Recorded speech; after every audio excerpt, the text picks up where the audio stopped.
But I want to start off by saying, first of all, how are you guys? How are you guys doing mentally, physically?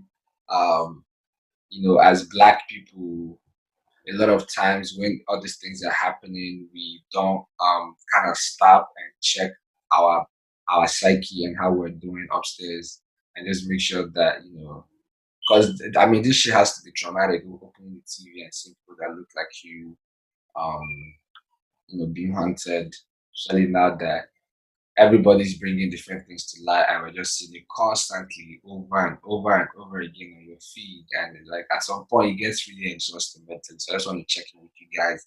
How are you guys doing? So I would say as okay as I can be.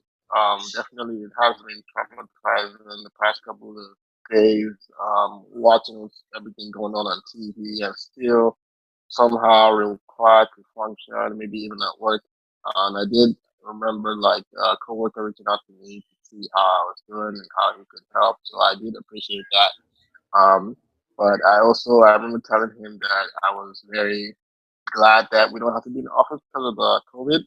Because things like this happen, and when they happen, like back when it was Eric Garner, we were still required to go to work, and as a black man in a professional environment, you still have to like maintain some type of professionalism, even while all this stuff is going on, and you can't kind of like your mood will obviously be off, and I don't know if everyone else in the room can read that, but you can't kind of like you don't want to be moody, you don't want to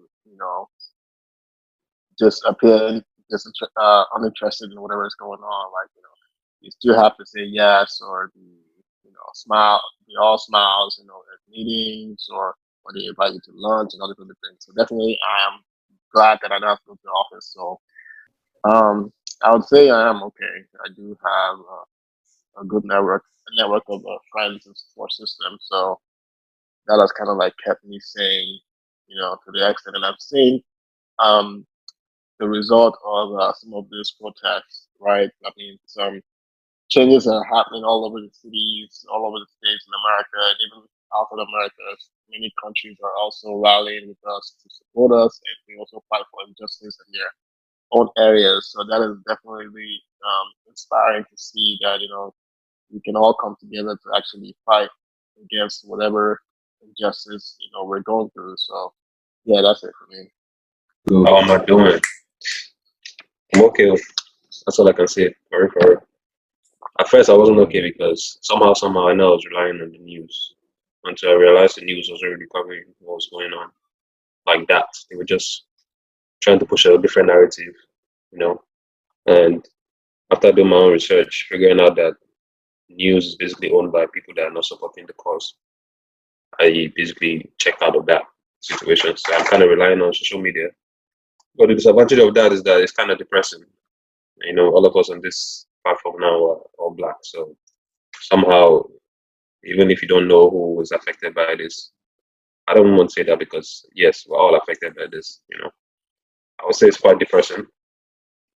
On a normal day when I drive outside, I'm normally careful, but now I'm like extra cautious because I mean we all know that police doesn't want to pull anybody over because of COVID, and but with everything going on, it's still a black man in America right now.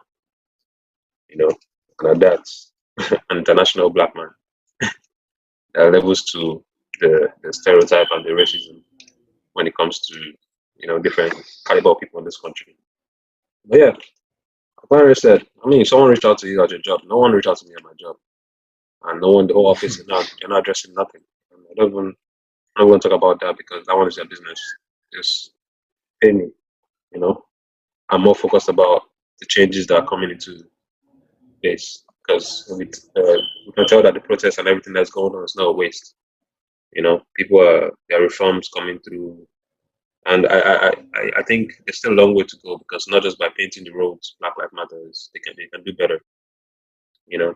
But personally, I'm not gonna lie, I'm not okay.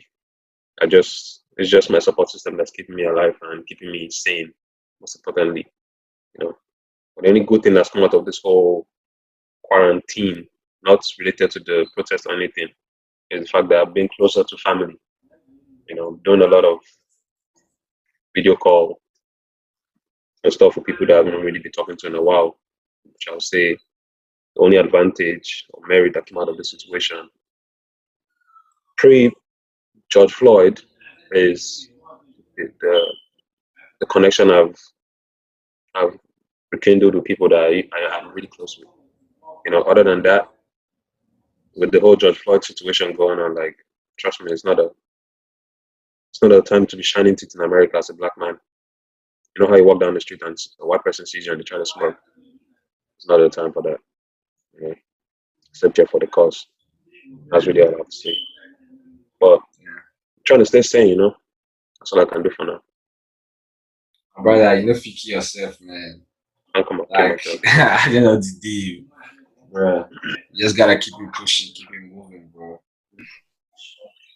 For me, like, there's too much toxic content out there. Like, you see videos of, oh, this guy was racist to me, or this cop was beating this guy. Like, I know, like, I used to try to like this watch every video, like especially when they were showing like police brutality from the protests, like how police are treating peaceful protesters and stuff. But like, I just realized that that thing just got me angrier, and like Yeah. it was just yeah, it was too toxic for me. So like, I just stopped watching all that, and even I'd go watch some Fox News, go like see comments of like, cause like even all those carrying videos we see out there, like you'd be surprised. You go through comments and you see people justifying all that stuff, and Yeah.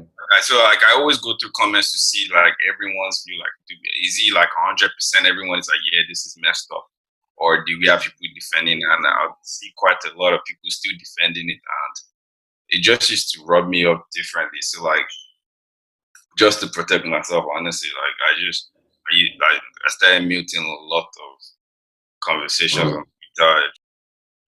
Just of going through like different like police brutality videos, and like I muted Trump, muted like I muted Fox News. Like, if you know the Yeah, amount of you things I for the Trump. muted this past, bro, I muted Trump, man. Like, because you just see Donald Trump like trending for no reason. And then I'd go through the trends, and like I'll see people supporting him. I'll see all his tweets. I'm like, bro, really?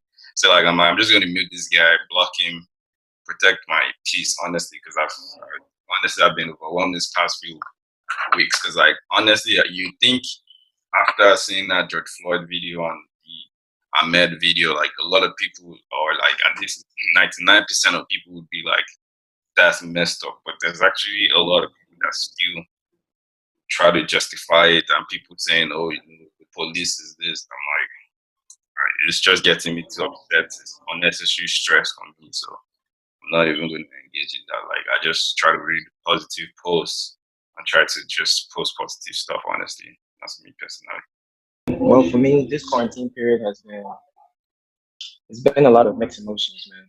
Like a lot of different arrays for me, from school to family to work, and just in general, the society is it's always amazing to know how a lot of people can be oblivious to a lot of things. Um, Even with situations that concern them, people tend to. I know we're all human beings and we're selfish, but it's just very sad to see a lot of times.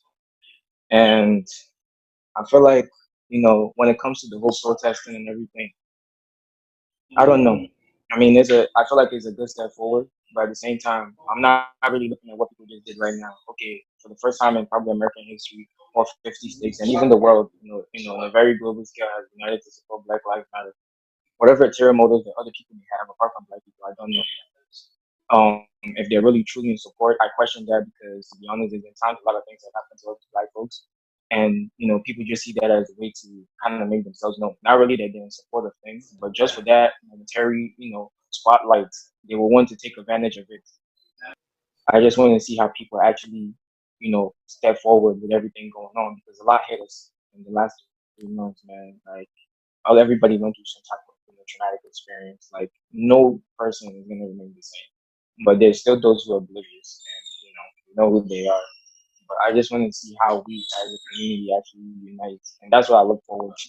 But right now, I Yeah. don't have a say in that to say that oh, this is good because many of our people before us have also tried in their own way to create something, and they have made us progress further than you know where we were all those years ago. But can we have done better all these times? Yes, we could have. But now an event has occurred that triggered something, a movement that nobody has seen before. To me, if I even open my mouth to say yes, I did move with these things. I want to actually see how it works amongst us, as we're saying, with our community, where us as brothers, how we uplift one another, what we all do in our communities. I actually want to see that because if not, then all of this is for nuts, man. That means everything will always stay the same. And it just comes down to us as individuals, or those who understand what it is that needs to be done to actually unite to do it, and see how it goes. But yeah, that's just it, man. For me, Um, how I'm trying to stay sane is listen to good music and at least play FIFA, play online FIFA. Yeah, yeah. Just try to make like communicate with other people and Up on just try to 2K, be man. yeah Up on 2K. right.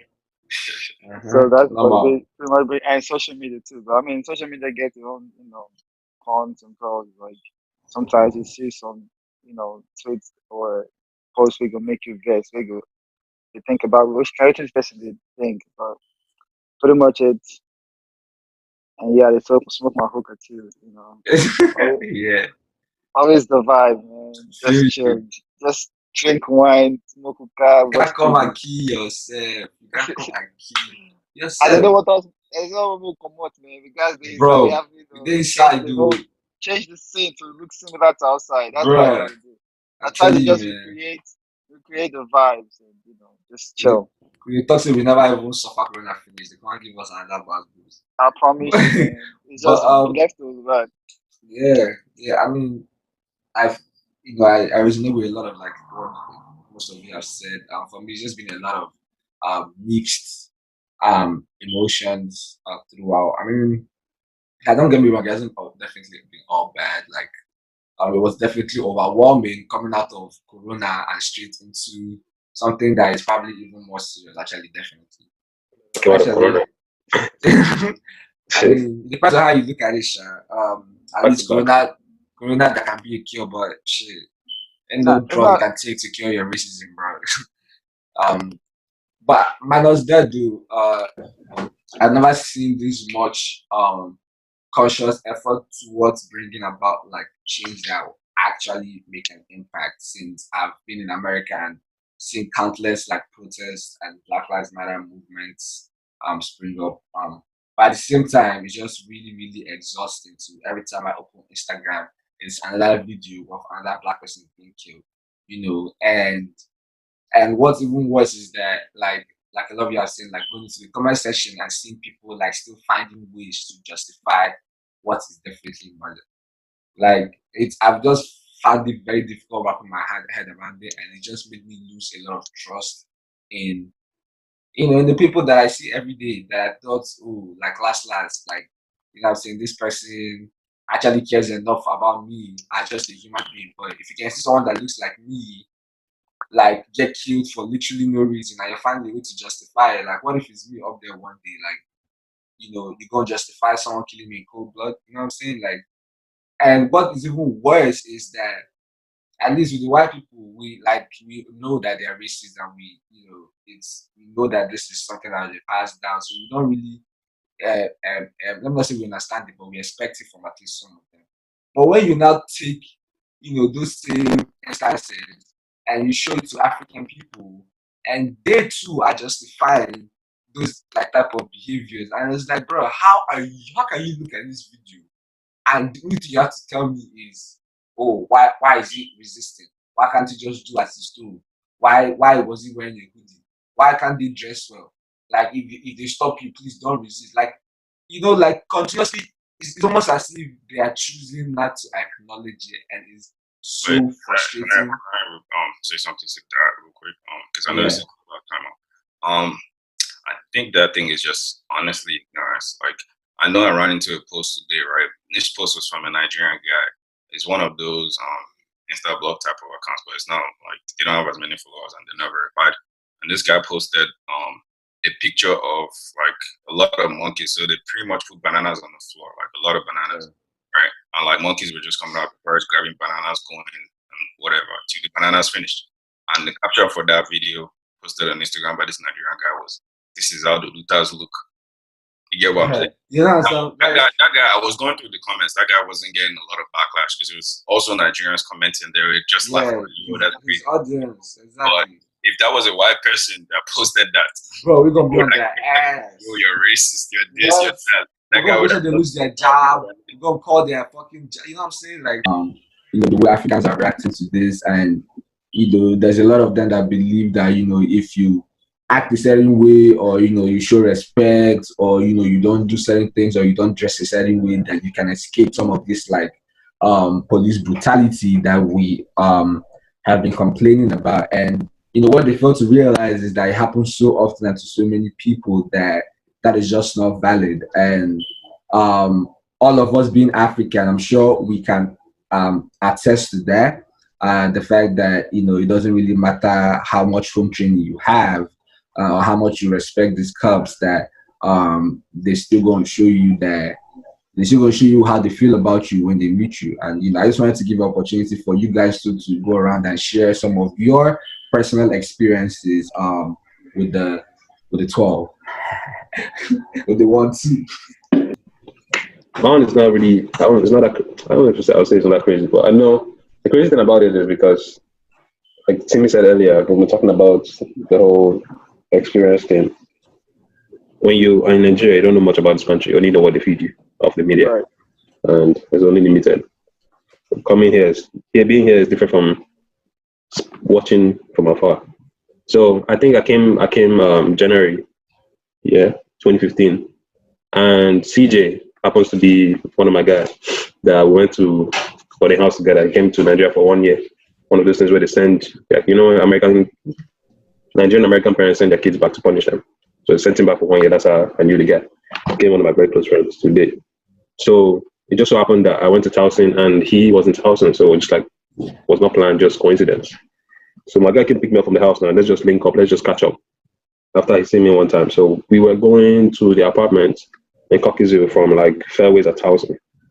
And it was me, him, Chuku, and one other guy in the car.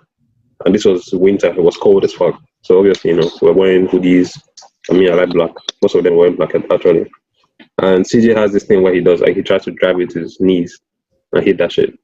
Where he just feels like he always wants to navigate with his knees, and he doesn't know. He drives like a madman personally. That's my own opinion. But he wasn't driving crazy that day. He just would navigate with his knees. So I guess we can say he swerved a little, and we didn't know the police was behind us. So all we know is that they pulled us over. Yeah, I mean, I'm just the one, like, what the fuck is happening? I just came to this country. It's to the airport. Yeah, they pulled us over, made all of us come out from the car. After I explained to us that, so because he was obviously asking why they pulled us over, and the guy said he swerved. But is that swerve, you know, that they made us sit on the sidewalk in the cold, and before I knew it, the helicopter was hovering over our heads.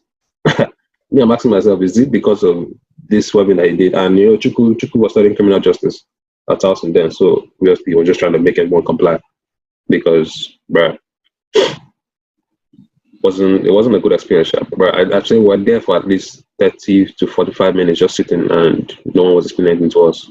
All I knew was like 2-3 more cop cars, and helicopter was just Helicopter, Jesus Christ. covering a shining light over our like the car and our heads. Because you swerve, they bring helicopter. But I guess to their own point, it's like you're seeing 4 black guys in the car with hoodies, and it's like something suspicious. So that whole time I was on the sidewalk, they were searching the cars, doing whatever they said they wanted to do. Meanwhile, the whole reason why we were pulled over in the first place had nothing to do with all that extra stuff. Before you know it, they don't plant marijuana, you can't tell you. Luckily for us, after like an hour, they let us go. I think they gave him a warning or they gave him a ticket. I don't know what the hell they did. But the whole time, the good thing is that no one was insulting anyone. No one was trying to, I don't know, you know, spark something from them, because I felt like they were already doing too much. So it was in everyone's best interest to just comply.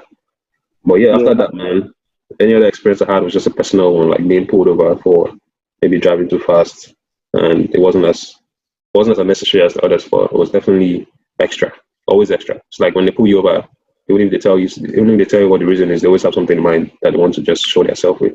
They'll try and like poke you so that they'll see if you're the type to like So that's my own experience. Bro, feel you. Uh, I guess I could go. Like, I mean, we kind of talked about this a little bit before when we were venting the last time, but what year was this? Was it 2016 or 2017?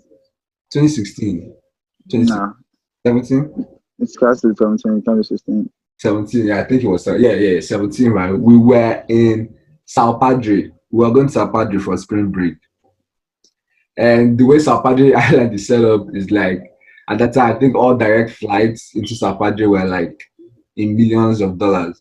So we had to first fly into Dallas, and then drive from Dallas to Sao Padre.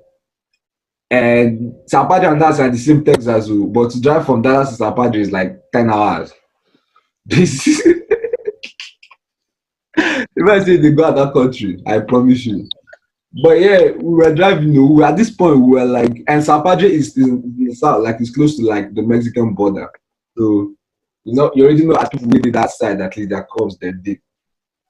We were like an hour from the island, right? Maybe an hour and a half. And Larry was the one driving at this point, and he was probably going because they have higher speed limits. So I think he was probably going like 85 on the 70, like something like that. It couldn't have been more than 89. It couldn't have been. Because I remember like when they finally told us how for us, like, is that why they did all this? But he was going, let's just say he was going 89, pata last. But the guy pulled us over. Where he looked into the car, looked at the back, saw one black boy in the back, one black boy in the driver's seat, one black boy in the passenger seat. It was me lying and Sam. Guy say license and registration, please. My man is lying. I'm the same boy that he is. He might go pull out my license now. As he literally bent down to pick it. I saw my police guy pull hand for waist to ready to draw. Like I said, no, sir, I just want to get my license. Bro, I was at the back looking at this nigga. I was like, I promise you, my life flies before my eyes because, bro, all it took was a split second for him to decide that Larry was about to pull a gun on him, literally. And here's the one that asked for license and registration, right?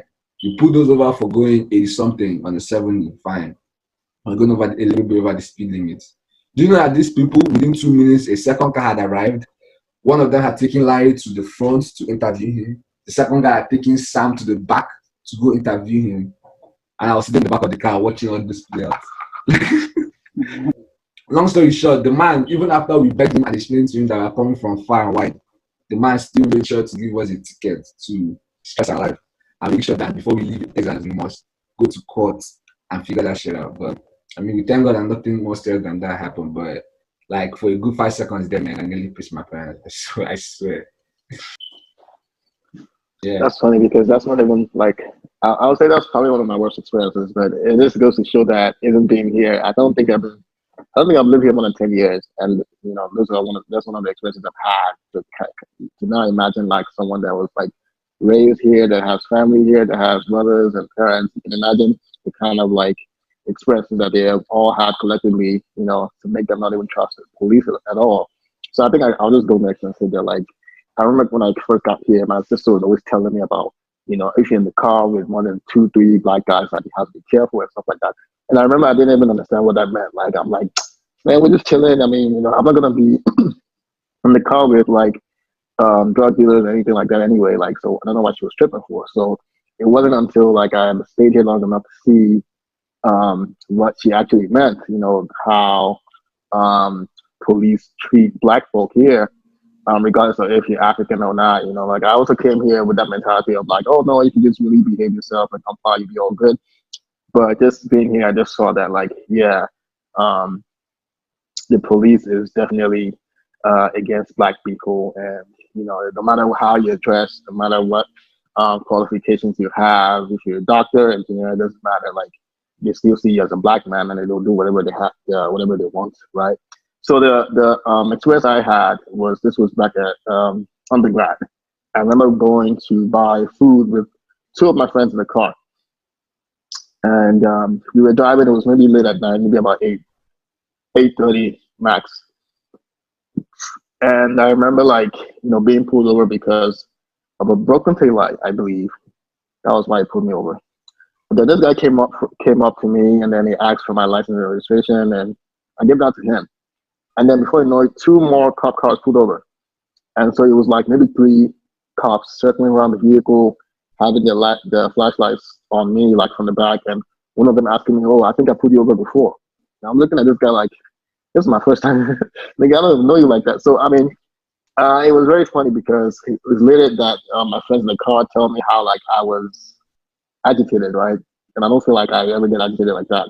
But I remember that when one of the cops was asking me questions, it was just very um, there were questions that were probably meant to rile me up, because like you're asking me like, do you have marijuana in the car? Do you have any illegal substance in the car? Do you have any guns in the car? And I'm looking like, and that's where like everything just came together in my head of how I'm always seeing on the news on social media how black men are instigated, when they have encounters with police officers, and then it ends up going sideways, and it's like these niggas just come in like they just say shit to rile you up, and they try to instigate and escalate the situation. I'm looking like, how do you pull me over for a broken tail light, and then the conversation is not about if I have any drugs or guns in the car. So that's when like I think at that moment when he was asking those questions, like all of that just came together, and my responses were not even. I didn't realize how I was responding, but like I was angry, and I was like, I was just like, why are you asking me this issue? You pulled me over for a broken tail light, And then I'm gonna just say that was like one of the experiences that I just felt like, these niggas, right? They would just do whatever they can, and the way the other cops approached the car, it was like there was some type of like high school bully group. You know how those guys would come, and then they just, this guy was just pointing his flashlight like, "Hey, I think I pulled you over before," and I was just like. And someone explained it really well that I posted on my IG the other day about how, like, they need to be certain other qualified professions handling certain cases because why did, the way, and then I remember when they put me on, I'm like, yeah, that's actually true. Like, why did all those officers have to come to approach me because of a broken tail light? You get what I'm saying? Like, you're pulling me over for a tail light. I mean, even if you're going to give me a ticket for that, like, now you're trying to escalate the situation to something that's not, and that makes a lot of sense. And I feel like, I don't know. And at first I was pushing for like police reform, but I've seen arguments of how like that has always they've always said that that was going to happen, but it didn't happen, or like they really just don't do it. You just tell you, oh, we're doing it, and then it doesn't happen. But defunding them is really a way for us to know that yeah, for sure, these guys are not going to be doing the same thing that they did. Especially when you think of like Breonna Taylor that was killed in that house. Like you just start reasoning like, why would you approach and I don't want to speak too much on this. I'm just going to end it here to say that, like, yeah, I feel like the system itself has been corrupted for a while, especially when you understand the history of how police started in America and how, for a long time, majority of the people that entered the police force were members of the KKK. So you can imagine how much they've gotten away with, not only harassing black people, but also doing whatever they can to basically oppress us. So definitely, I'm open to any solutions that require that involves defunding them or just dismantling the whole system as a whole. So I'm just gonna end it there. Going back to my own issue, my personal experience with police, this one was funny because this is why I understand the whole racism and the whole KKK thing, but personally, I feel like it's like the police system itself. It's not really a black or white. I mean, obviously, there's racism involved, but I feel like the system was created to oppress black people specifically. You know what I mean? So even if you're a black police officer and you're a policeman, because of the way the system is, you will still oppress black people, if that makes sense to you guys. So like, it's not about, oh, this just because this cop is white, that's why it's treating me that way. No, if it was a black cop, he'll probably treat you the same way. You know what I mean? Like my own situation, I was in, I was picking up my parents from the airport. I was at the arrivals terminal. You have to like park for a few minutes, then, or you have to go all the way around and stuff. So my parents were coming out, and I'm like parked there, got my hazard out light on I'm like about to pop the trunk to go help my parents out because they're already out. Next thing I know, this guy it was African. It was actually Nigerian. A Nigerian officer comes to my window. Is like, hey, move. I'm like, oh, like I'm allowed to do this because like I'm not just waiting. My parents are right there. They're already walking to the car. Like, why would I go all the way around? And there was also traffic, so that would take me like 20 minutes, and they're already out. So I'm like, oh, they're already there. Like, I'm just gonna put them in that stuff in the car. They will get in, and I'm out. And this guy, like, next thing I know, this guy's like, if I don't move now, it's gonna blow my head off. I'm like, what? So me, I take my phone, man. I'm like, excuse me, sir. I'm recording you, sir. What did you say? Can you imagine? It was his white partner that said, oh, I'm sorry for that. He's just trying to say you should move. You don't have to go around. You can just move up a little bit. It was his white partner that had to say, apologize for him. So like, I'm like, yeah, I know there's racism involved, but like, it's not just because that officer was white. People need to understand that when we say this is racism, we're not just saying, oh, just because this police officer is white is doing this to this black man. We're not saying black police officers don't do the same thing. The whole system is racist. So if you're Indian, if you're Asian, if you're black, and you're a police officer, because the whole system is racist, you would oppress black people. That's just the way me I look at it. Because that guy was telling me you should be just because I said, yo, I'm not trying to move because my parents are out there. Yeah, because he knows the kind of powers they have. That's what I'm saying. Like, I feel like once you know you're right and you're like, I don't have to do this. They get upset and they're like trying to show. Not like being challenged at all. At all. Yeah, at all. Like once they tell you do this, they want you to just follow. Right. You're a civilian just like me. You don't have more rights than me. You get what I'm saying? So like, I feel like that, you know, pride themselves on you have this right and you have that right and freedom of speech and expression and press and all this freedom everywhere. Right. In every single system in this country, it's built Yeah, I wanted to say something real quick to what you said. Education, food, water, you name it, passion, it don't matter. It don't matter. Them shits are built to oppress black people. But go ahead. Yeah. So I remember, like he said, right? Honestly, it's the whole system in general. It's not just like, oh, white police or treating black people black, because black people too, they're also inside the system and they're still treating their own people bad. And I remember experience. So this was around the summer of 2014. These two guys, they just saw us and blocked us off. And this was what happened to us. We were basically robbed, my car got robbed. So when everything happened, we ran upstairs, we told these people, then we went down to the police station that was close by. Over there by Fawaz, the outside, there's like a police station over there.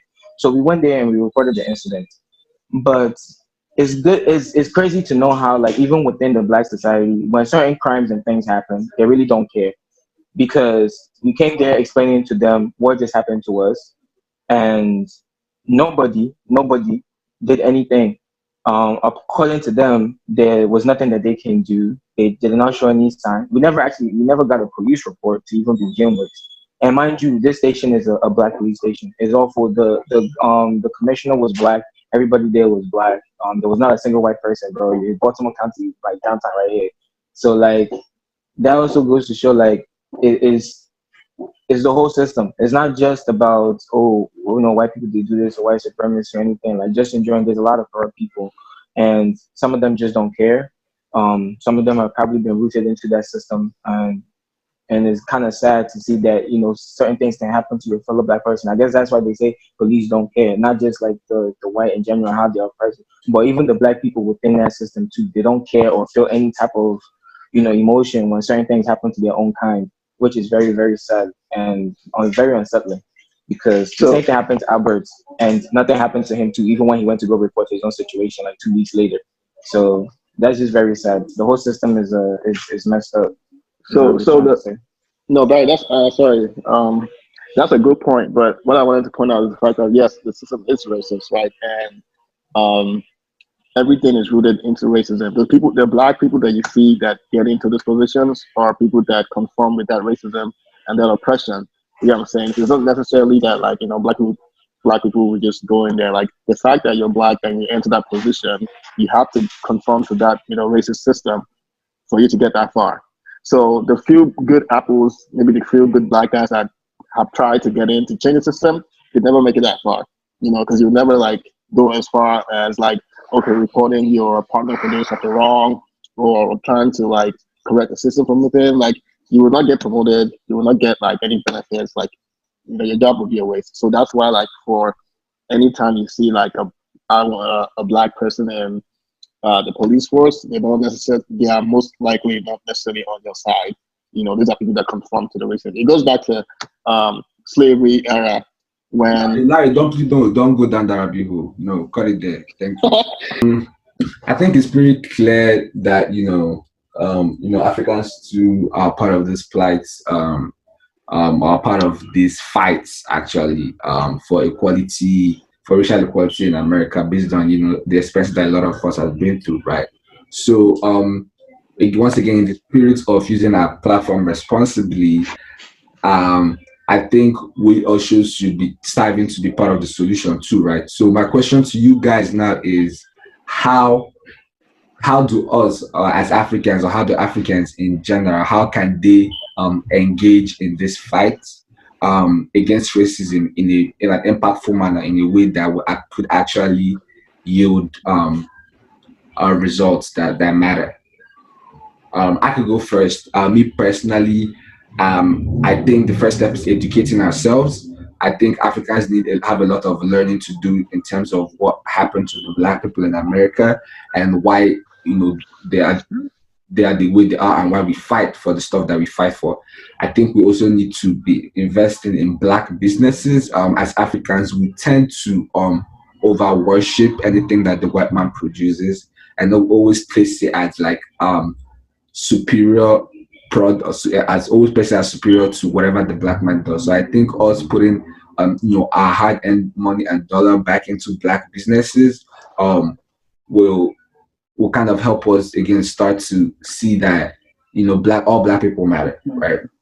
And lastly, I think we need to start claiming Black people. Currently, I think there's a lot of division in the Black community between like Africans and African Americans, because of, I guess, different cultures or ways of life. But the sooner we realize that we are all one Black people and all one race, and start to claim each other, and look at each other as part of one community, the sooner we can progress in a meaningful way. Those are my 3 cents. Yeah, me personally, I like what you said. Don't disagree very much of that at all. But personally, I feel like for me, it's kind of hard because me, like, I've been posting stuff, I've been using my platform responsibly. Like this podcast, for example, 100% of our followers are Black, you know what I mean? So like me going on this pod and talking about how racism isn't good, you shouldn't be racist, how to be better, like that's not going to help a Black person, you know what I mean? Yeah. So like what you really need to do is try to reach out to, like me, I've reached out to my Asian friends, white friends, people I know that like aren't Black, that probably don't understand why this is so serious for Black people, and just try to educate them. Honestly, I feel like that's really how we can get this conversation going. Cause like, yeah, you can put Black Lives Matter, like most of my followers are Black, so they already know Black Lives Matter, you know what I'm saying? So like, right. What's that really doing? It's not really doing much. But like if a white person that also has most of their followers post that same thing, then it's gonna reach more white people than I can reach, you know what I mean? So I feel like what we really need to do is just, I mean, you have white friends, you have Asian friends that, I mean, they're also considered people of color, but they might not understand what Black people are going through. Because I know Asian people still feel some of them feel like Black people are like playing the victim card, like they get racially profiled too, but they don't make a big deal out of it like Black people are. So like I feel like we do need to educate people like the outside the Black race. Honestly, I feel like that's the only thing we can do, because all this Black Lives Matter thing, posting it on Twitter, followers are all Black, that already know Black Lives Matter, isn't doing anything, honestly. Like, yeah, you're just getting clout for yourself, because everyone that's seeing your post knows Black lives already matter, you know what I mean? So like, that's the thing, is always just trying to find a voice. Like, that's why if you can also make a collab with like other people, like I said, like try to, I don't know how we can do this, but if we can reach out to like white people, try to have a conversation with them, and try to like, you know what I'm saying, get the conversation going and let them understand our point of view. Maybe that would Mm. help a lot of white people. That's just me though. I definitely agree with what you said, education. But under education, I would say the most important thing for Africans per se would be unity, right? Because we already know what the slave master mentality is, dividing your own people against each other. And if you can divide your own people, if they can't see reason amongst themselves, then they can't really see why you should be complaining about this and that, which is what most of our African people are going through right now. So I feel like unity is one of it. If we are unified, then we won't even need to say too much to require support from our own people before we even engage in other people. You know what I'm saying? And as much as we think that a lot of Africans know about the history of how slaves started and what people are really going through in this country, they don't. You know, some of them, like as for example, now even in Ghana, that they do this year of return thing where they take people to that place where they show them about the whole slavery thing. Only a few people know about that. There are kids that are born in Ghana today that don't even know that this is what happened in this country. You know, talking of kids that were born in America, you see the difference. It's a big shift. So unity definitely is one of them. Secondly, they need to educate themselves. We need to educate ourselves on African history because there's some things that you know that have happened in the past to open your eyes towards a lot of things that's going on now. You just see that it's the same thing in a different era and in different climate. So if you can understand those things, then you understand why some people are fighting for their rights. Because some people are probably back home thinking, we did they suffer. Why they could complain say people are being racist? Meanwhile, even in our own country, with our own black people, they suffer more. I mean, you see the mentality. It's just that there's a big shift. So if people can understand that it's not even about all that, it's just these people are saying you guys are different because of your skin. And then you that have the same skin, you're not understanding what the problem is. Then you need to educate yourself, basically. When you educate yourself and you unify, it's just the same way most of these white people, in the midst of everything that's been obvious, like in front of you, you still stick with your white person. Then you see the difference. It's like you know it's wrong, but you don't want to come out and say it's wrong because they'll look at you as an outcast. That unity we need it for ourselves, black, African, whatever the case may be. As long as the pigment of your skin is black, then we need to unify. First of all, we need to educate ourselves, we need to start patronizing ourselves. And then I just feel like United we stand will never fall, you know. So that's all I have to say about this whole thing. All right. I'll go next. So for me, I mean, everybody points aligned with each other. I just have a few points. So first of all, the first thing, as an African in America, if you really want to show support, is first of all realizing that the benefit you're having here is not because you're African, but because you're black. There are two different things. You're African and you're black. So that's the reason why you're experiencing this benefit. Coming here, sitting down with a white person is because of what they went through. So once you realize that and you understand, you know, this has been happening for a very long time, the racism and all that. Because for the most part, you coming here, you definitely ignorant because you don't know anything about them. You think maybe because of they probably lack home training, that's the reason why it results in violence against the cops and all that. But it's way more than that. So once you start realizing that, oh, you're not being ignorant, you know, you didn't learn, you know what's happening. You can show assistance by, unity. You can't be divided. You have to appreciate them. That's the way you can help them. Like appreciate them, appreciate like feel the struggle. Tell them, okay, I understand your struggle. Now it's not because of I'm African. Like the first thing they see your skin color before you talk. That's what the first thing they see. So you have to it has to be unity. You have to join them with the struggle and fight with them. And another one, the Africans back home. The only way you can help them because they don't really do that much. They can't really do that much. It's just for you to educate them. Like for me, each time I'm having conversation with my friends, like they don't really understand. I'm sure you guys get the same message. Each time you talk about protests, you talk about what's happening here. They always think that it's because of the black people. But the only thing you can help them is by educating them, like telling them like, yo, anything that happened to that guy can happen to me, even with my home training too. Same shit can still happen to me. So then you educating them, like find like help them, show them the way. Like I mean, they really cannot do much. Like I don't feel like even though they protest in Nigeria, it's not really gonna cause any help. I mean, it's gonna help, but like what I'm saying, it's not really gonna be of much help. But the only thing that can actually happen is for them to not be ignorant. Like this is what is happening. This is the reason why this is happening. It's not just because he said this. like one thing about Nigerians, like they don't know that, like they can't exercise their right basically. Whatever they tell you is, whatever someone tells you above you, that's how you're going to take it. They don't know, their right.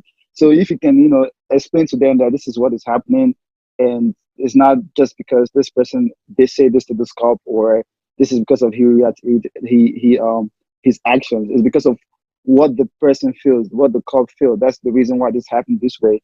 So that's the only way I feel like you can help them. Because once they come here now, they never come like you, they ignorant. At least they don't get knowledge of how it is. You know what I'm saying? Like they know how to tackle the problem. They know the right thing to do. Like, then they come here, they're gonna say, I'm black and I'm also African. You know what I'm saying? Like I'm gonna join the struggle to help. So yeah, I think that's pretty much the way you can help, fight this. You guys already covered most of the good points, so that's good. So I don't have to talk too much. But uh, I would just say that a lot of key parts of African history has been intentionally omitted from our curriculum in Nigeria. So there's a lot that we haven't learned. And even here too, there's a lot of history that African Americans have that white people intentionally omit from the curriculum. And that's why people are just finding out about like maybe the Tulsa, Black Wall Street and Tulsa and the Tulsa Massacre and things like that, right? So what I'll say is for Africans is like they just need to go out of their way to educate themselves, to not conform to white supremacy, to appreciate Black and Black culture, and appreciate themselves too. Because again, in Africa, we kind of like, as Fortune said, we worship anything that is made from the white man, and we kind of like devalue anything that comes from a Black man. And then that's kind of like it's just how I guess maybe it's another effect of colonialism and everything. So definitely they need to educate themselves. And one thing I would say too is that they need to not conform to the stereotypes that they're being fed by the media. They need to understand that the same media that is showing Africa as a place filled with hurts and diseases to Americans is the same media that is showing Black people to them as being violent or be uneducated and just being very aggressive for no reason. So definitely we all have the responsibility to educate ourselves, and most importantly, because when Africans come here, everything that they benefit from America today is as a result of everything that African Americans have fought for. I feel like for Africans, there's a lot of things. Actually, a lot of people in the world, but not being able to experience certain things, you cannot relate to it. Like we're all saying, when we were back home in Nigeria, we see things on the news. We have our own issues and problems that we have going on in our country. So the things that these other people have going on here, we couldn't really see it. But coming here firsthand and gaining that experience has definitely shown us that, it really has nothing to do with where you are. We're all the same color. I think that's the biggest thing that everybody should bear in mind. It's not about being Black or African. We all have the same color, and because we all have that same color, there's no difference. Nothing is indifferent about that. And being able to know that we all have some sort of ancestry with one another too plays a huge role. So I believe that as Africans we should model that, be able to understand that, know that there's not really a big difference between us and these people, and be able to show support, and showing support to ourselves and showing support to them, is a good thing to model, because at the end of the day, we're all we got, man. We're really all we got. I feel like that's what America has really been using. Because, yes, against us, yes. Yeah, because like at the end of the day, you hear a lot of Africans say, "Oh, like because I'm not Black." I'm like, dude, have you seen your skin color? Like Black, like Americans, like they are African Americans, the same way Asians that are born here are called Asian Americans. But we call Black Americans Black, and we call Africans African. Yes. I'm saying to the point. Black too, Point, right? like Black. But when we refer to Americans that are Black, we just say, "Oh, Black people." Africans, Africans. Like no, Your point. African Americans, and we are African. You know what I mean? We can't all Black. We can't be saying Black people, and not referring to ourselves when we are Black. Like, isn't that the problem from the get go? That's what I'm saying. That's what I'm saying. America has said that. These white people, they just feel like they can label everything. Mm-hmm. Like, how can you, like, I was someone saying the other day, like, what the hell is African American? Exactly. I've seen an African on Twitter argue that he's not Black. because That's it's the same shit. That's what I'm saying. It's labeling, and it's like, also people that label all like these your things are skin color. They think white black people. is your ethnicity, not your skin color. But White black is people. really your skin color. You are black, not. It They doesn't say, have. "Oh, you're black. You're black. You're African. You're African American. You're Asian American. We are white. We Every are other white. person is white. We don't care whether you're But European or this. mhm. You're white. But you you're African go to American. South Africa. White Label, people in South label, Africa label, are label. white. They don't call them white Africans. That's it's not anything. You know what I mean? They say It's a white mental people thing. are It's a very African white, mental thing. whatever they say. Let's settle it here. So what's their race? What's black? What's their race? Who's Is it not that? For me, I black? say you're black or you're white, man. That's it. Yeah, that's Exactly. it. I mean, So that's great. You're race, white or you're black, but people will they never say look at that. race should be based on your physical appearance. Right. Yes. Right. Exactly. Like, I Ethnicity mean, at the end of the day, Ethnicity, they started it with the color of your pigment, right? Your skin, right? your So it eyes, should be that way. But then obviously they physical now appearance. want to go further and create categories just to separate So when people. you say ethnicity should be your where you're But this from. is different. where This you're is where you're from. from. Yeah, where Where Yeah. you're you're from, from. yeah. Yeah. So Race is your color. African color, yeah. So Yeah. But now they're making now if you go apply for a job, race is different. It's not white or black now. It's white, Latino, this like bro, like Yeah, what? Hispanic or Native If we're having a American. conversation right now and I say black people, automatically, I'm talking about black Americans. But it Yeah. shouldn't be that way because It it's black shouldn't even be Yeah, that the get-go. exactly. Which is what I said know, from bro. the beginning. What they started doing is using our mindset to separate us. They'll use you to separate you from your own brother in your own home. And then Yeah. internationally, when you come to that place, they make you feel like you guys are not the same. Right. Yeah. That's the same thing. But they want you to understand that all of us, Africans, you know what we I are mean? all the same. Whether we're white people living in the bush or white people living in the mansion, we're all white. But you people, you're from Africa. And this, another funny thing, I was going to Right, you're Twitter, American, you guys are someone African. posed a question. They said, who named that continent Africa? Apparently, it was some white guy, one of the colonial masters. Speaking of that, how did all the Now them, So they basically named everything, even our whole country, Nigeria. You all know the story behind that. Yeah, that's nigga No? area.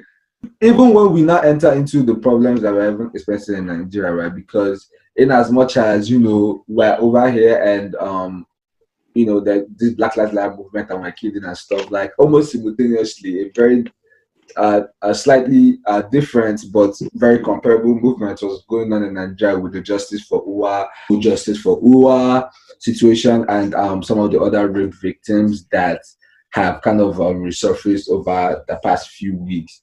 And a lot of that too, just to contribute to the overall, argument, a lot of that division too is not just again born with the way the white people separated us, but also some of the systems that they introduced to us, right?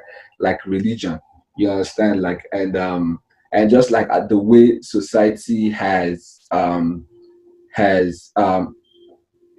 or at least the way we used to live back in the day made it seem like the man was, like, I want to say the only, well, let me say that the woman was less valuable than man in society, right? And they couldn't ascend past certain roles or leadership positions. They had a specific type of role that they had in the family and in society, and just viewing women as the helper to the man, and the in some cases the servant, someone that is there to serve the man. Where you have situations where one man can marry 16 women, and it's like he's buying a new car.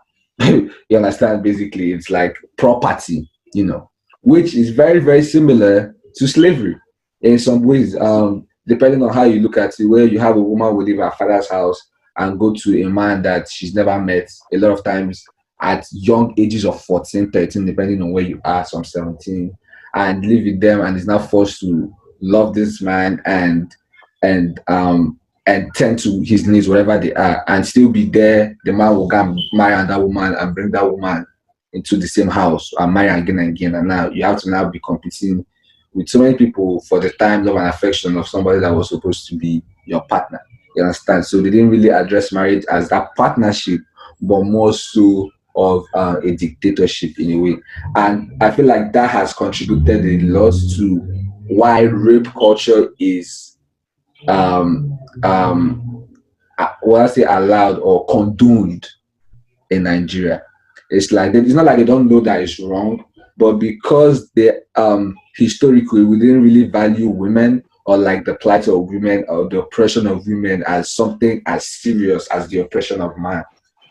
So when when those cases arose, they weren't treated with the same level of seriousness as if you had done something terrible to a man, or if you had drugged a man or killed someone he cares about. You understand? Like they just were never brought out in that extent. That's why you have a lot of these cases coming up where it's like, and just like with the Black Lives Movement, these are just the ones that we've heard about. Imagine all the millions of cases. Oh, we know there are millions. Yeah, that we're not like.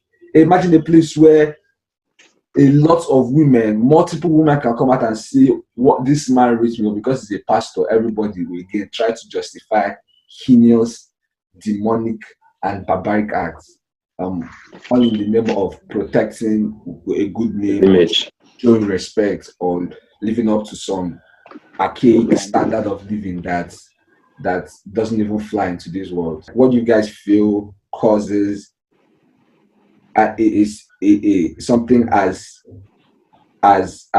horrible as rape or to be tolerated in societies in Nigeria? Not just in Nigeria, in the West too, because it's not until recently that you're hearing all these situations and stories of people now coming out to expose all these popular people that have been raping people, Harvey Weinstein, R. Kelly, Jeffrey Epstein, like, all those people that have been using their status in society as a man to oppress women.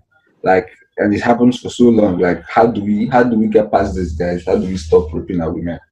In my own feel sense, I'm going to drop. It goes back to oppression and issues of power, right? As a man, I don't know who made people or men feel like they are superior to women.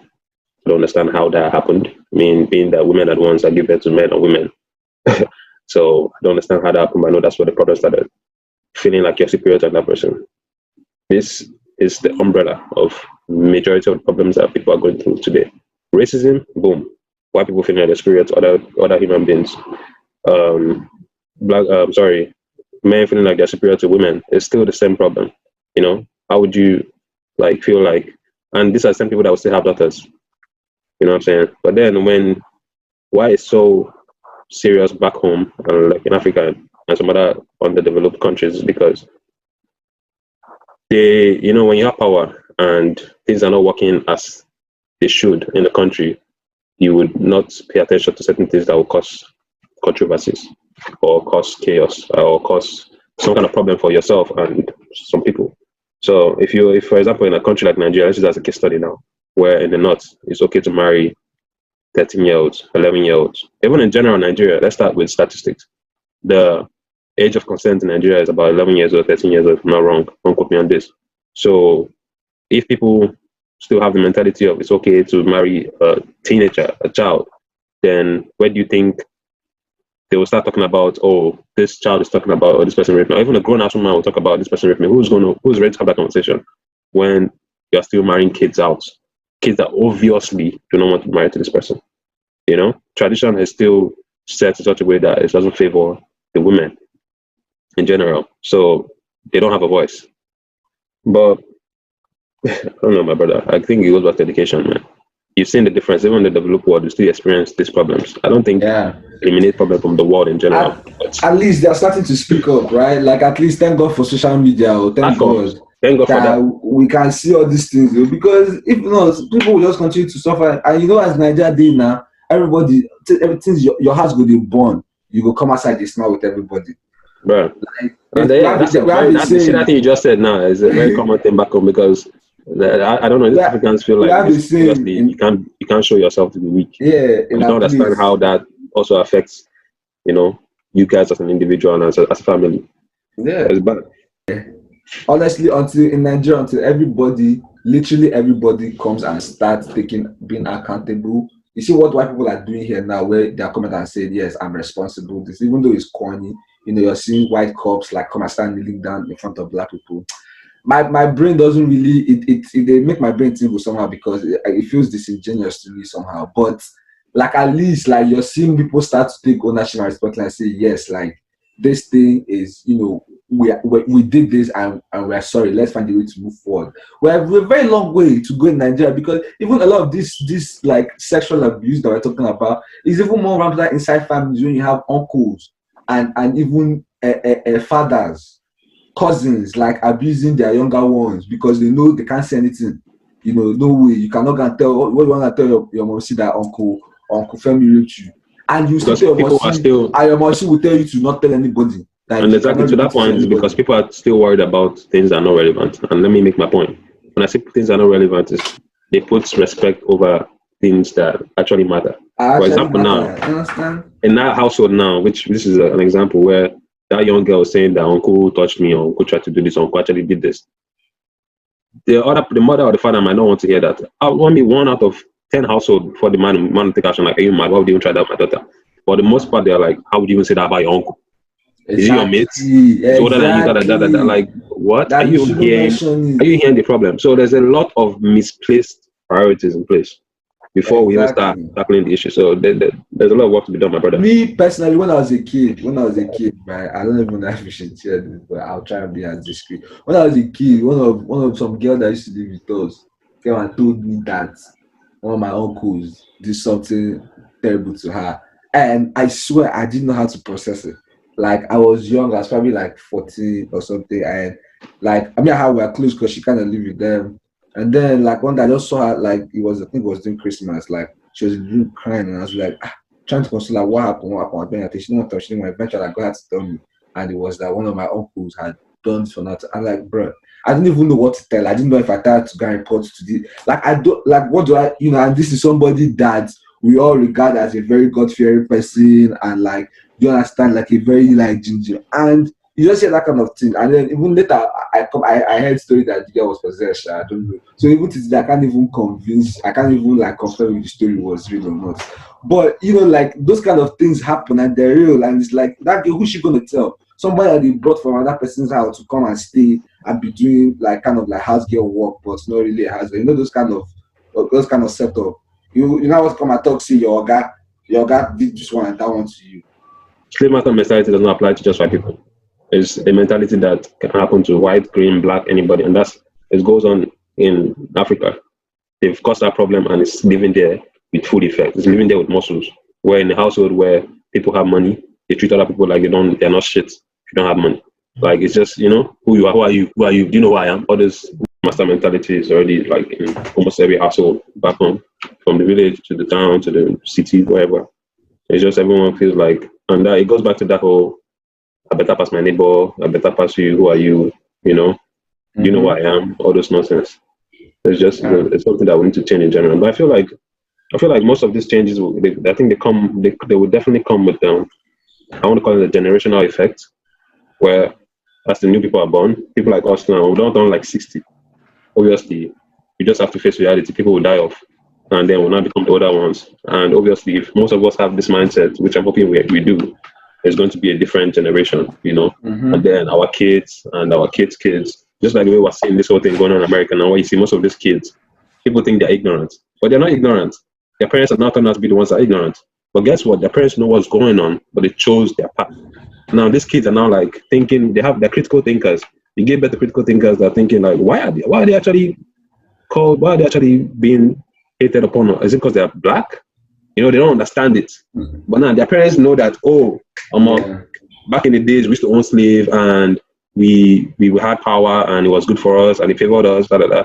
But these kids now are born to a society where they're like, bro, their best friends are black, Mexican, they love people, they came to the Instagram live, Twitter live where they're being social with everyone, or you fight everybody, but the problem is not your color.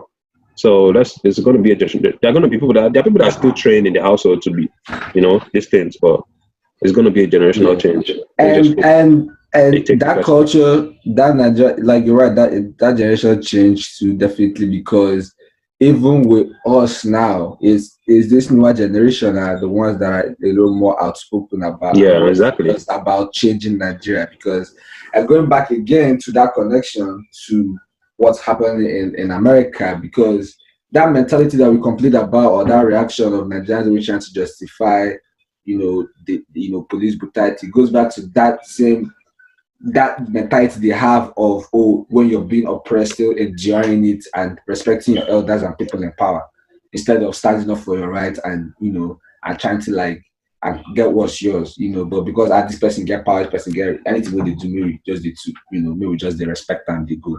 Yeah, so that's why that they can see a police officer um blatantly, literally murdering someone, and they will still find ways to justify it because they're looking at the police officer as someone that has power and is mostly or always right in that decision. So if they're killing this person, they must be justified. You understand? Because I see them as above me. So I'm gonna just try to add this just a minor detail to that. I would say that again, as you said, the way Nigerians are set up or brought up, we think that we have to endure oppression. And another thing that we do so well is to victim blame. We always blame the victim instead of addressing the problem. So in the case of like um, how they reacted a policeman during a black person, they would still victim blame and say, well, what was that black person doing? What was his history? Was he carrying a weapon? Did he break What the they law? wear? What Tell me exactly? So what has let, got to do with I want to this. learn on that. So when you now think about rape culture too, it's still the same effect that they use, or the same tactic they use of how somebody comes out to call out maybe sexual assault or rape, and these people are now start asking questions of like, well, what was she wearing? What time was she out in the night? All these things. So at least with us that are now educated, we know that these things don't mean anything. So for us to move forward, we have to start shifting, not necessarily shifting blame to the victim, but we have to start addressing the problem, which is the oppressor. So in terms of police brutality, we're addressing why the system is set up that way to oppress black people, and Nigerians have to still follow um, that same method when addressing rape issues, right? The problem is never with the victim. The problem is always with the rapist. It's never the fault of the victim of whatever she was wearing or, what she did and anything like that. Imagine. Because even when you think about it, many of the cases that happen in Nigeria happens with underage girls, within the ages of 10, 11, 12. So you cannot tell me that, they were wearing some type of promiscuous clothing or anything like that. So once Nigerians start to educate themselves in that realm, where they start tackling the problem from the root of the problem and not necessarily attacking the victim, then we can move forward, as a unit. And I'm just gonna like try to draw a correlation here and maybe just even call out, black men, for example, right? And what I'll say is, we as black men, right, the past couple of days, we've seen how people have been calling out white people and white privilege, right? We understand how white privilege works, right? We might have a friend that's white and maybe he's not racist, but his friends probably use racial slurs and, he's not maybe as involved and he probably doesn't do any shit like that, but he's also complicit because if he has friends that are racist and he's not calling them out or holding them accountable, then he's just as guilty. We saw that the past couple of days we'll be calling these people out, right? And I want to say that black men, we have the same responsibility as black men because we understand how white privilege works. So we have our own male privilege, if you think about it that way. Whereas we are complicit in some of the assault or harassment cases that some of our fellow brothers, partake in. And when women complain and say this and that, we can't just ignore, be complicit, So unless we are supporting these women in their issues against assault and harassment, it's the same way we're expecting the white people to hold their white friends accountable against racism, then we can be, in a space where we can move forward together. Because that's really a key thing for me. Whereas, like, you should understand white privilege. There's no way you know how you shouldn't be able to understand any type of oppression, especially like when women complain about, gender equality. So those are the two parallels I'm trying to draw Yeah. together. But Us as black people, like we need to be holding our fellow black men and friends more accountable for our actions because just the same way everybody is shouting for the other police officers in that George Floyd case to be arrested because they were there and they knew what was wrong and they didn't do anything. In the same case, if you're with your mans, you see your mans exhibiting rapey behavior, like he's like what's up, you've seen this like before, like step in. Don't be afraid to challenge him and call him out and save that poor girl from whatever trauma. I do agree with that. Like, that's actually a big part of it. I feel like we should all, as men, definitely just take control of situations. Like, if you're in a kickback house party, you're especially like that's one thing I know I used to do if I'm a host of a party, and I know I'm the one inviting these girls. I don't want a situation where I invite girls to my place for a house party and she now comes to me the next day that, oh, I came to a place for a party and this guy raped me, or you know what I mean. So like I always try to make sure like I call if I'm seeing any shady stuff out there, I call you out like yo. And I also ask the girl to make sure like she's good, you know what I mean? Like, hey, are you good? Like, are you okay? If she's like, oh, I'm good, then I'm like, okay, she knows what she's doing, she's okay. But like, I feel like that's what, like you said, men need to do more of. Like, old people are accountable. And for me, I don't understand how you can be against racial injustice but not be against gender injustice because it's the same thing. I also feel like we, like Africans, there's a lot that goes into why the rape culture in Africa is way worse than in America. Um, I mean, rape culture is a problem everywhere in the world, even America. Like there are people that always protest that too, you know what I mean? But I feel like it's prevalent in Africa because we, the way Africa is set up, like I feel like they put religion first in a certain way, and before even basic human rights, you know what I mean? Like the way the police feel like they have power over, or white people feel like they have power over black people just because of their race. I feel like pastors feel like they're immune to criticism, or people just think they're not men. You know what I mean? Because if you think your pastor is a human being, human beings make mistakes. You know what I mean? But like they think they're like gods that never make mistakes. So if a girl comes out and says, "Oh, the pastor raped me," and the pastor said, "I'm a pastor. How can I do that? That this girl is lying." They automatically believe the pastor. Why? Because as a pastor, can pastor do that? Not because, oh, we've gone through evidence and it just didn't add up. Just because the only reason for believing the pastor is because it's a pastor. Why would he lie? You know what I mean? Like, and I feel like that's something Nigerians and other Africans need to get over. Like, nobody is above the law, like, and nobody is all like innocent. You know what I mean? Like, people do make mistakes, and we should be willing to call out that mistake. And also, that's also part of why you have, like, if a girl claims she was raped, they start talking about ours, right? Because you know how, like, sometimes Christians will be like, oh, religion is playing a big part in this, and it shouldn't be that way. Religion should actually help this cause, not harm it. And I feel like that's the issue, especially with Nigeria. They, like you guys said, they blame the victims, and they're like, oh, why did you wear this? Why were you there? Why were you in that situation? Why were you drinking? Like, the guy that raped that might have been drinking too. So why aren't you asking the guy why he was drinking, but you're asking the victim why were they drinking? You know what I mean? But yeah, I feel like the way we can solve this whole issue is more education, and also we need to realize that Nigeria is backwards. Like America, if you believe you've been raped and you go to the hospital and they do it like rape kits, like they're more than likely to find the DNA of the guy. Honestly, I'm not gonna say Nigeria doesn't have that because I don't know, but I'm pretty sure it is not. It's not easy. You can't easily get a rape kit in Nigeria as easily as you would in other countries. So that's also. We are even getting to the rape, before we even get to the rape kit itself. The doctor, the police officer, everybody that you try to complain and say, ain't even going to take you seriously before you even get to, okay. No. But I mean, like, if there's rape kit and they don't take you seriously, and you're like, okay, don't take me seriously, just do the rape kit. If I'm wrong, I'm wrong. Then you get what I'm saying. At least, like, I feel like that's the issue. Americans are not different. Like, other countries are not different. Men are the same all over the world. But I feel like in America, like, once they do, okay, you're wrong, but it's law. They have to. If you come in and you say you've been raped, they have to do that. So they have no choice, even if they don't believe you. That's something we need to do in Africa and Nigeria especially. Like, put that law there where anyone comes, it's like crying wolf with 911. I can call 911 100 times a day for 20 years. The 21st year, if I prank call 911 again, they still have to pick up. They can't say, oh, we know this number. It's always prank calling. They have to, because it's the law. Because that 21st time, I'm actually be in danger. You know what I mean? So like people try to hide on that. The women do this, like they know I have money, so they're just trying to extort money from me. And I'm like, okay, that could be true, but you can also do the rape kit. You can also believe the woman. Like, you have to believe everyone and act like she's not lying. Act like he is also not lying, and prove the case. Don't just assume, oh, word of mouth, like, and she looks like she's lying, so she's lying. or he's a pastor, so he can't be lying, so he's not guilty. So So remember as well. we can make it more, you get what I'm saying, streamlined, because there's still going to be corruption, like you said, the Epstein case.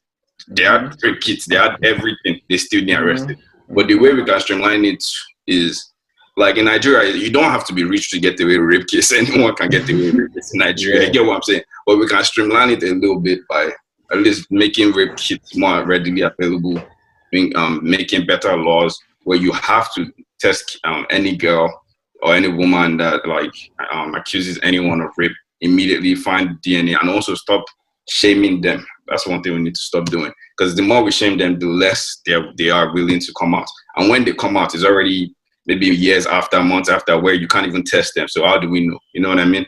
So that's what we need to work on in Africa. At the end of the day, we all recognize, I mean, we know implicitly inside us, regardless whether they do this protest or not, or whether they come out and do protests for raping, protests against rape rather in Nigeria, we know that inequality exists. We know it's existed from the beginning of time, and we know that it's not something that can just go away tomorrow, right? But I mean, I guess just to end this pod on a more positive note,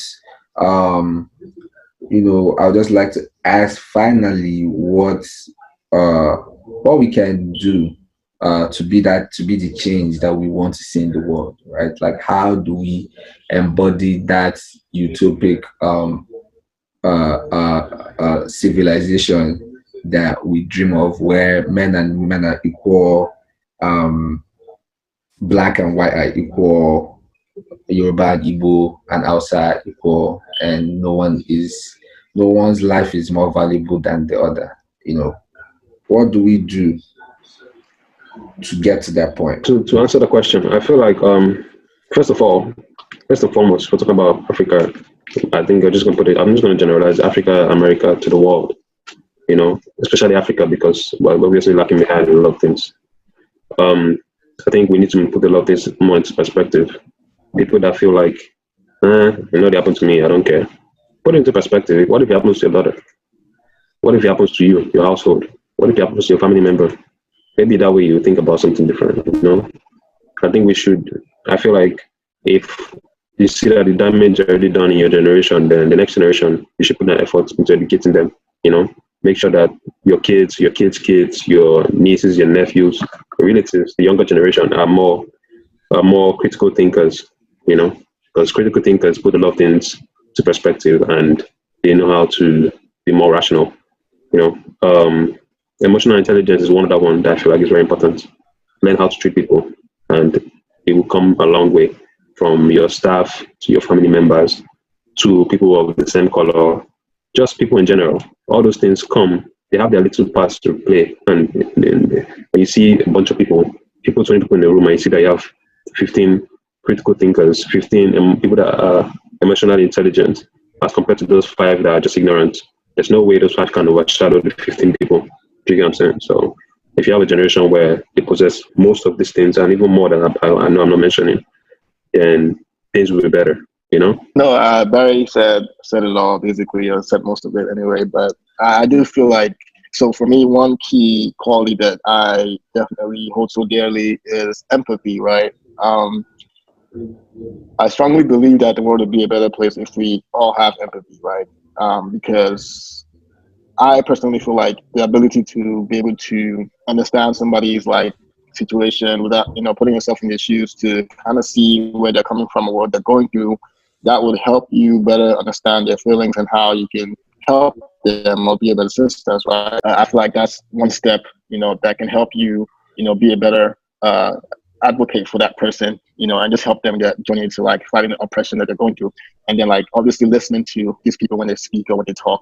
I personally feel like, I mean, I would hate that I won't say I hate, but I just would never understand people that would only be able to relate with the situation if they've been through it, you know, like, oh, I don't understand. Well, if police officers always pull me over because I'm a white guy and I've been having problems, so I don't understand what these black people are talking about, you know.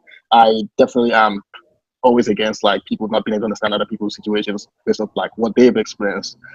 So in that same realm, like I would say that again, just empathy. Like if you have that, I think, you know, the world would be at least we'll be in a good we'll be in a good place to start, and that will help us be better citizens. And if I were to divert to Nigeria, for example, I would say that with Nigeria and its problems, we have to start thinking for the collective and not necessarily for the individual. So do things to benefit everyone else and not necessarily just yourself. So that's pretty much all I'm going to say.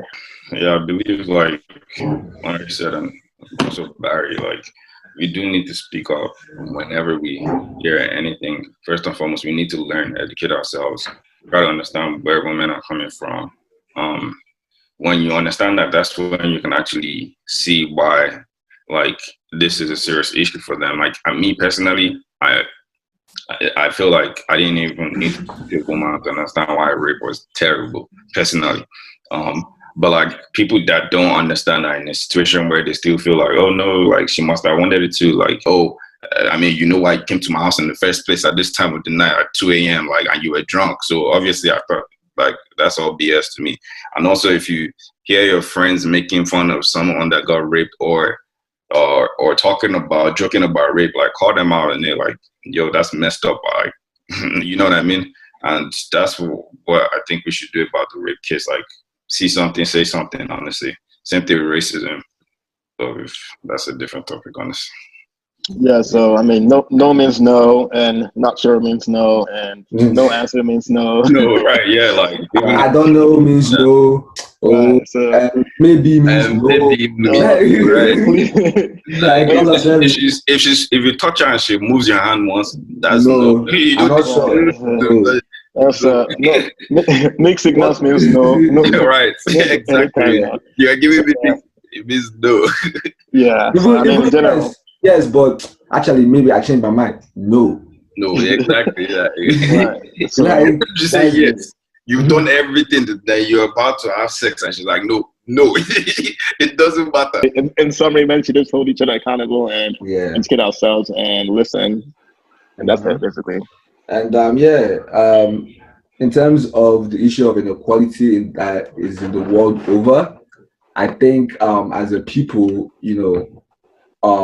the first step is to, understand and accept that regardless of where you come from, what you look like, or what's in between your legs, we are all human beings first, period. I'm a human being. Or your wife, that I'm a human being. Or you're a man, you're a woman, I'm a human being. I have life inside me. And that's the first thing anybody should consider, And if we're all able to do that, then we can probably start to see the value in people more. Because we all have the undeniable right to be treated as a human being. Thank you for coming to my TED Talk. See you, brethren. It's been real. I'm gonna catch you on the other side. Be safe out there. More love, more prosperity. Keep your sanity, and love your friends and family. Take care of your peace.